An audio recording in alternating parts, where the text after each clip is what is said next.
Shitala recording studio Bihar Sharif.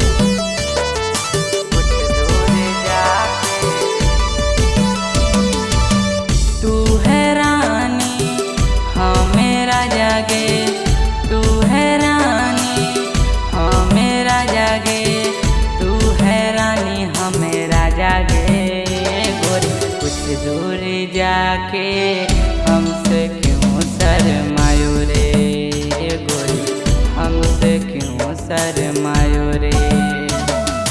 कुछ दूर जाके हमसे क्यों शर्मायो रे, गोरी हमसे क्यों शर्मायो रे, हमसे क्यों शर्मायो रे। Music by Amit Gupta.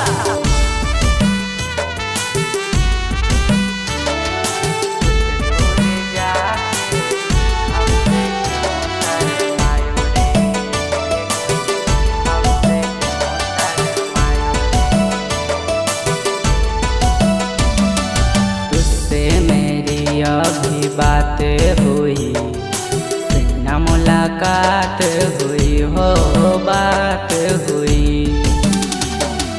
तुझसे मेरी अभी बात हुई, बिना मुलाकात हुई। ओ नैना ओ मेरी नैना, ओ मेरी नैना। तू है रानी हाँ मेरा जागे, तू है रानी हाँ मेरा जागे, तू है रानी हाँ मेरा जागे। गोरी कुछ दूर जाके हमसे क्यों शर्मायो रे, गोरी हमसे क्यों शर्मायो रे। गोरी कुछ दूर जाके हमसे क्यों शर्मायो रे, गोरी हमसे क्यों शर्मायो रे, हमसे क्यों शर्मायो रे।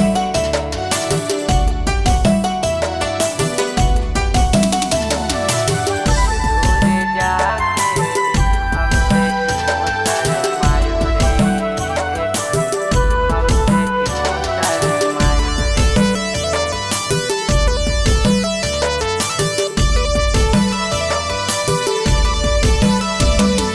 कुछ दूर जाके फिर मिले हम, फिर मिले हम, फिर मिले हम, फिर मिले हम। कुछ दूर जाके फिर मिले हम, फिर मिले हम, फिर मिले हम। नैना ओ मेरी नैना, ओ मेरी नैना।